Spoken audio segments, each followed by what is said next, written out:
Good morning students. बेटा आज की क्लास में हम ग्राफ के बारे में पढ़ेंगे, राइट? ठीक है, तो देखो एक बार ग्राफ पे पहले इंट्रोडक्शन ले लेते हैं, फिर displacement time graph and velocity time graph, फिर इसको मैं अलग अलग करके दो अलग से वीडियो आपको बना दूंगी। ठीक है, पहले ग्राफ के बारे में स्टडी कर लेते हैं। बेटा देखिए, ग्राफ के बारे में तो आपने थोड़ा बहुत आप लोगों को आइडिया होगा, है ना?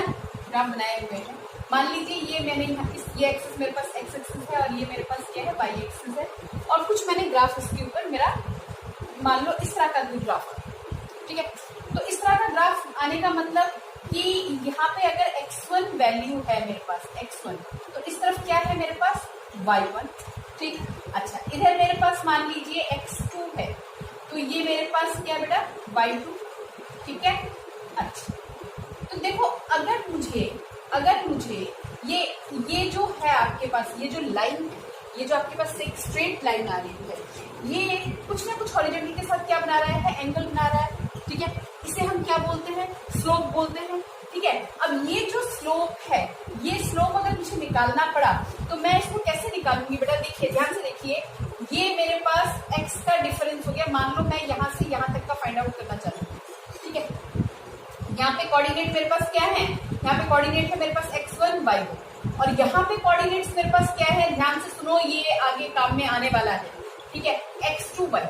ठीक है, तो मेरे पास यहाँ से लेके यहाँ तक मेरे पास कितना हो गया बच्चे, यहाँ पे मेरे पास x में कितना हो गया, x2 माइनस x1, और ये जो परपेंडिकुलर डिस्टेंस है ये कितना हो गया बेटा, y2 माइनस y1, क्योंकि यहाँ पे कोऑर्डिनेट x1 y1 था और यहाँ पे x2 y2, बीच में कॉमा नहीं लगाया, तुम कॉमा लगा लेना, ठीक है, समझने के लिए। ओके, तो यहाँ पे x2 से x1 इतना मेरे पास हॉरिजॉन्टल डिस्टेंस हो गया, y2 से y1, क्योंकि यहाँ पे कोऑर्डिनेट क्या है, y2 फाइनल कोऑर्डिनेट, और इनिशियल कोऑर्डिनेट यहाँ पे मेरे पास क्या है, y1 माइनस y1। तो बेटा मैं इसको लिख सकती हूँ y2 minus y1 upon x2 minus x1। जरा ध्यान से देखिए, जितना थीटा यहाँ पे है उतना ही थीटा यहाँ पे है, और ये वाला मेरे पास क्या है, this is perpendicular and this is the base, क्योंकि ये तो हाइपोटेन्यूज हो गया। ये आपको क्या दे रहा है, स्लोप दे रहा है।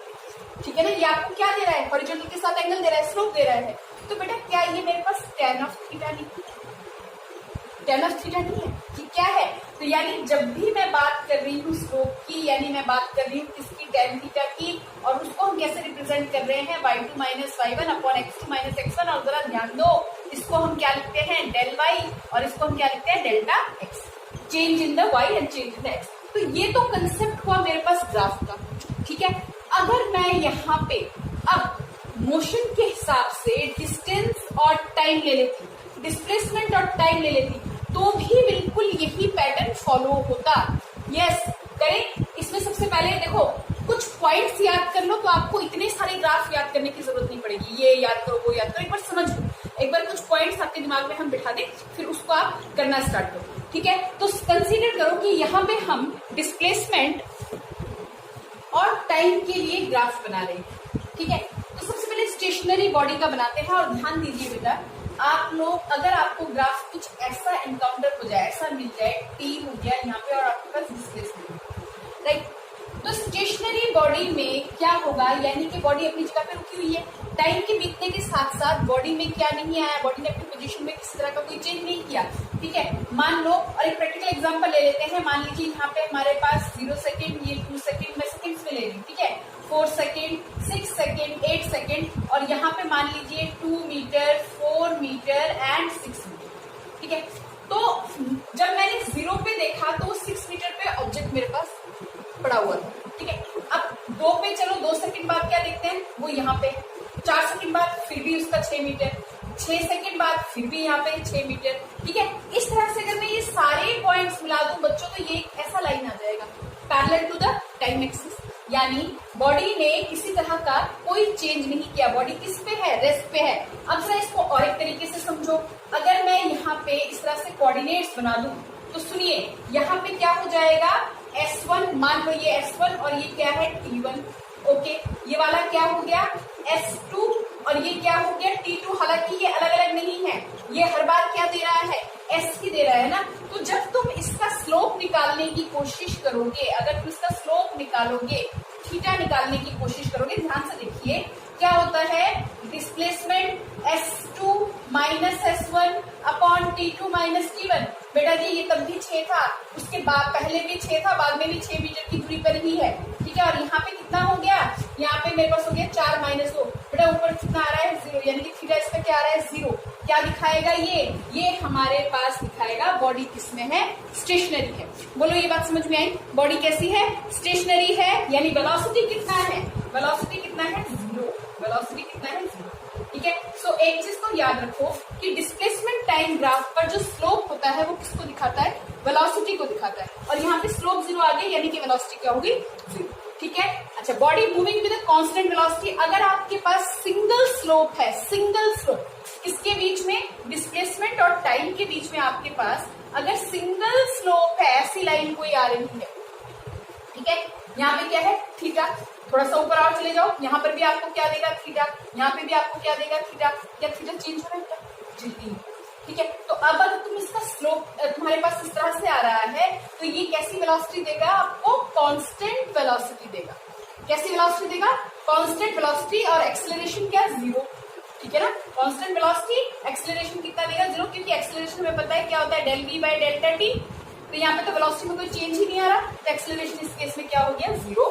और एसटी ग्राफ पे ये वाला जो लाइन है वो आपको किसको दिखा रहा है, वेलोसिटी। कैसी वेलोसिटी को, कांस्टेंट वेलोसिटी। बात समझ में आ रही है, यहाँ पे सिंगल स्लोप था, यहाँ पे स्लोप क्या है 0 है। अब जरा देखो, अगर हमारे पास ग्राफ कुछ ऐसा हो जाए, ग्राफ हमारे पास डिस्प्लेसमेंट टाइम का, इसलिए मैंने इसमें कुछ लिखा नहीं, मान लीजिए मेरे पास कुछ ऐसा हो जाए, यहाँ पे डिस्प्लेसमेंट और यहाँ पे क्या कंसीडर करो टाइम, ठीक है, और ग्राफ मेरे पास ऐसा दिखे, ठीक है, या ग्राफ मेरे पास कुछ इस तरह से दिखे, बेटा एस और टी के बीच में ग्राफ बनाओ और ये बनाओ कुछ इस तरीके से, अभी बताते हैं, दोनों ही केस बताते हैं और इसका एक ट्रिक भी बताते हैं। एस और टी और ग्राफ मेरे पास बन गया एस। अब क्या होगा बेटा, अब इनके ऊपर देखो, एक अकेला स्लोप नहीं, यहाँ पे मल्टीपल स्लोप निकल रहे हैं। क्या निकल रहे हैं, मल्टीपल स्लोप, यानी इस वाले पॉइंट से अगर मैं स्लोप खींचना चाहूँ तो ये गया एंगल आ गया थीटा, ठीक है, यहाँ पे अगर स्लोप खींचना चाहूँ तो भाई ये आ गया एंगल थीटा। तो जरा ध्यान से देखो बेटा, ये θ1 और ये वाला मेरे पास क्या है θ2, यहाँ पे अगर करूंगी तो ये मेरे पास और एक एंगल दे देगा θ3। तो थीटा की वैल्यू मेरे पास क्या हो रही है, चेंज हो रही है। और कैसे चेंज हो रही है, थीटा की वैल्यू बढ़ रही है ना, थीटा क्या कर रहा है, थीटा इंक्रीज कर रहा है, ठीक है ना, थीटा इंक्रीज कर रहा है, ठीक है। और ग्राफ क्या है, बेंडिंग अपवर्ड, ग्राफ कैसा जा रहा है आपके पास, इट इज बेंडिंग अपवर्ड, ठीक है, ऊपर की तरफ बढ़ रहा है, ठीक है। ये एक्सेलरेटेड मोशन को दिखाएगा बेटा, ये जो कर्व वाले हैं ना, इन पे आपको ध्यान देना पड़ेगा, ठीक है। ये क्या दिखाएगा, एक्सेलरेटेड मोशन को दिखाएगा, समझे समझे। अभी एक शॉर्टकट बताती हूँ इसके, ठीक है, इसका भी समझिए, इसका भी समझिए। यहाँ पे स्लोप लगाइए, ये गया इस पॉइंट पे, यहाँ पे एक स्लोप ऐसे लगाइए, ठीक है, एंगल्स बनाएंगे इसके अंदर, ठीक है, एंगल्स बनाएंगे। यहाँ पे देखो क्या दिखने को मिलेगा, यहाँ पे मेरे पास थीटा क्या कर रहा है बेटा, डिक्रीज कर रहा है, थीटा क्या कर रहा है बच्चों, डिक्रीज कर रहा है। देखो बेटा, मैंने अलग से एक बार ग्राफ बना लिया कर्व के लिए, ये समझना ज्यादा जरूरी है। देखो, एक मेरे पास ग्राफ ऐसे जा रहा है, ठीक है, और एक मेरे पास ग्राफ ऐसे आ रहा है। वैसे तो शॉर्टकट्स बताएंगे इसके, पर देखिए P पॉइंट है, पहले इसको समझ लो, P पॉइंट है, P पे एक स्लोप ड्रॉ कर दो, ये रहा स्लोप ड्रॉ कर दिया, ठीक है, स्लोप ड्रॉ कर दिया तो इसका एंगल बनाइए, एंगल बन गया, यहाँ पे बन गया थीटा, ठीक है। अच्छा, यहाँ पे भी इस Q पॉइंट पे भी आप एक स्लोप ड्रॉ करो बेटा, ये देखो स्लोप ड्रॉ किया। अब जरा यहाँ पे एंगल बनाने की कोशिश करो, मैं थोड़ा बड़ा करके बना रही हूँ, तो देखिए यहाँ पे एंगल ऐसे था, यहाँ पे क्या हुआ, एंगल ऐसे हुआ, यानी थीटा की वैल्यू क्या कर रही है बच्चे, इंक्रीज कर रही है। थीटा की वैल्यू क्या कर रही है, थीटा इज इंक्रीजिंग। बेटा अगर थीटा इंक्रीज कर रहा होगा आपके ग्राफ में तो v भी क्या होगा, इंक्रीज करेगा, और मोशन ऑफ द बॉडी जो होगा दैट इज एक्सेलरेटेड मोशन होगा। कैसा मोशन होगा, एक्सेलरेटेड मोशन होगा, ठीक है। अभी शॉर्टकट भी बताऊंगी, पहले समझ, ठीक है। यहाँ पे थीटा की वैल्यू देखो, ये अगर तुम एंगल बनाओगे, ये रहा एंगल, फिर ये हुआ, फिर और थोड़ा खींचोगे तो उसके ऊपर और ले जाती, और खींचेंगे तो एंगल मेरे पास क्या कर रहा है, इस केस में इंक्रीज कर रहा है, ठीक है। जबकि इस वाले केस में देखो, इस वाले केस में देखो, यहाँ पे एक स्लोप ड्रॉप कर लो, ठीक है। मान लीजिए ये P पॉइंट है, Q पॉइंट है, जैसे हम पहले ले रहे थे, तो यहाँ पे मैंने बेटा जी एक स्लोप मैंने ऐसे ड्रॉ कर दिया। अब स्लोप ड्रॉ करोगे, यहाँ से एंगल बना के देखिए, एंगल बना के देखिए, यहाँ पे बना एंगल थीटा। अब यहाँ पे बनाओ, ये गया है ना, और यहाँ पे एंगल बनाऊंगी तो ये बन गया थीटा। तो थीटा क्या कर रहा है, डिक्रीज कर रहा है, थीटा क्या कर रहा है, डिक्रीज कर रहा है। देखो ध्यान से, पहले एंगल ऐसे बन रहा था, जैसे जैसे मैं ऊपर जाऊंगी एंगल ऐसे बन रहा था, फिर मेरे पास क्या बना, एंगल ऐसे हो गया, फिर ऐसे हो जाएगा, वहां पे तो 0 ही आ जाएगा। खैर, तो यहाँ पे थीटा की वैल्यू क्या कर रही है, डिक्रीज कर रही है। बेटा थीटा क्या कर रहा है, theta is decreasing in this graph. Theta क्या कर रहा है, डिक्रीजिंग इन दिस ग्राफ, ठीक है ना। और थीटा डिक्रीज करेगा तो वेलोसिटी क्या कर जाएगा, डिक्रीज करेगा, और मोशन जो होगा दैट इज डीएक्सिलरेटिंग, ठीक है। मोशन जो होगा वो डीएक्सिलरेटिंग हो जाएगा, ठीक है। इसी पे थोड़ा सा और डिस्कस कर लेते हैं, फिर न्यूमेरिकल करेंगे अगले वीडियो में, पर इस पे थोड़ा सा इसको और इलेबोरेट कर लेते हैं। देखो अब आगे हम लेंगे यहाँ पर, अब इसको थोड़ा सा और इलेबोरेट कर दिया, देखिए समझिए। अब मैं यहाँ पे स्लोप, ये मेरे पास एक पैराबोला सा बन गया, ठीक है। यहाँ पे आप स्लोप ड्रॉ कीजिए, स्लोप बना दो बेटा, ये P पॉइंट ले लिया, ये एक स्लोप ये बन गया, ठीक है। Q पॉइंट एक ले लो, यहाँ पे स्लोप ये बन गया, यहाँ पे R पॉइंट ले लो, यानी मैं इस तरह से मूव कर रही हूँ, ठीक है। यहाँ पे स्लोप ये बन गया, ठीक है, समझ में आ रहा है। तो देखो अगर तुम ध्यान से देखोगे तो थीटा किस तरह से जा रहा है, negative, then 0 and then positive, ठीक है। ऐसे नेगेटिव, यहाँ पे क्या 0 और यहाँ पे क्या पॉजिटिव। तो इस केस में याद रखना जो एक्सेलरेशन होगा, यूनिफॉर्म एक्सेलरेशन होगा, क्या लिया जाएगा, पॉजिटिव लिया जाएगा। ऐसा ग्राफ आ जाए, या फिर आपको डिस्प्लेसमेंट टाइम का ऐसा ग्राफ दे दे, यानी कि आप इस तरह से स्लोप डाल के देखो बच्चे, ठीक है, ठीक है। तो आपके पास अगर इस तरह का कोई ग्राफ आ जाए, जैसे यहाँ पे हम चले नेगेटिव, देन 0, देन पॉजिटिव, तो एक्सेलरेशन क्या लिया जाएगा, पॉजिटिव एक्सेलरेशन लिया जाएगा। देख रहे हो ना, ऐसे गए, फिर ऐसे गए, फिर हम ऐसे, ठीक है। अब आ जाओ इस वाले पे, इस वाले पे मतलब अगर आपके पास ग्राफ डिस्प्लेसमेंट और टाइम के बीच में इस तरह से लिया हुआ हो, यानी आप यहां से चले ऐसे, है ना, तो यहाँ पे फिर से पॉइंट कंसीडर कीजिए, P Q R, जरा ध्यान से देखिए, यहाँ पे स्लोप गया, ठीक है, यहाँ पे क्या हुआ, 0 हुआ, और यहाँ पे क्या हो गया, ये समझ में आ रहा होगा, ठीक है ना। ये मेरे पास क्या हुआ, यहाँ पे उल्टा चला, पॉजिटिव, यहाँ पे क्या है 0 और यहाँ पे क्या है नेगेटिव। इस केस में जो एक्सेलरेशन होगा वो क्या लिया जाएगा, नेगेटिव। और रट्टा मारने वाली बात ये है कि अगर फेस ऐसे ऊपर की तरफ है तो एक्सेलरेशन क्या होगा, पॉजिटिव, और अगर ये कर्व, ये पैराबोला वाला पार्ट जो अगर इस तरह से है तो एक्सेलरेशन क्या हो जाएगा, नेगेटिव एक्सेलरेशन होगा। अब एक जनरल सा केस उठा लेते हैं, मान लीजिए इस तरह का हमारे पास कोई केस, ठीक है।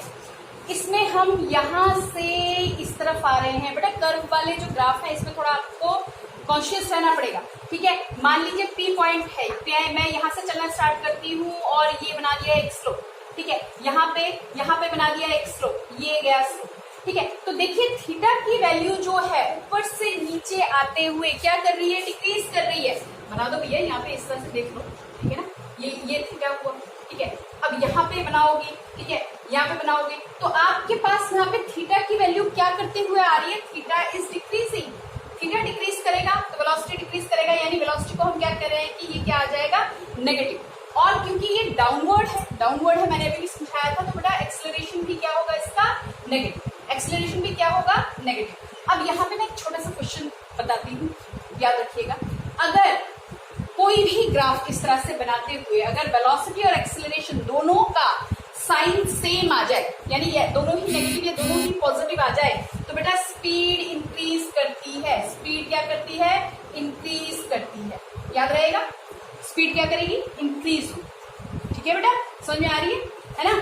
आप यहाँ से क्या देख रहे हो कि थीटा की वैल्यू क्या कर रही है, बेटा डिक्रीज कर रही है। बेटा थीटा अगर डिक्रीज कर जाएगा, v डिक्रीज करेगा, मैंने v को क्या बोला, नेगेटिव। और क्योंकि ये डाउनवर्ड है, अभी थोड़ी देर पहले तो ये वाला समझाया था ना आप लोगों को, ये वाला समझाया था, ऐसे करके समझाया था, राइट। एक्सेलरेशन क्या होगा ऐसे केस में, नेगेटिव, तो एक्सेलरेशन भी नेगेटिव, v भी मेरा क्या हो रहा है, नेगेटिव, तो स्पीड क्या कर जाएगा, डिक्रीज करेगा। क्यों, क्योंकि दोनों का साइन क्या है, सेम। अगर दोनों का साइन a और b, दोनों का साइन अगर सेम होगा तो स्पीड क्या करेगा, स्पीड इंक्रीज होगी। और दोनों का डायरेक्शन, दोनों का अगर साइन ऑपोजिट होगा, यानी मान लो a नेगेटिव और b पॉजिटिव, ये शॉर्टकट एक हो गया आपके पास, ठीक है, तो वहां पे स्पीड क्या कर जाएगी, डिक्रीज कर जाएगी, एंड वाइस वर्सा, ठीक है। v नेगेटिव, a पॉजिटिव, ठीक है। तो बेटा इतना करके रखिए, ठीक है। अगले वीडियो में वेलोसिटी और टाइम वाले पे ग्राफ बना देंगे, ठीक है। वेलोसिटी टाइम पे हम वीडियो बनाएंगे, वेलोसिटी टाइम ग्राफ पे वीडियो बनाएंगे। यहाँ तक आप करें। ठीक है बेटा, मिलते हैं नेक्स्ट वीडियो में।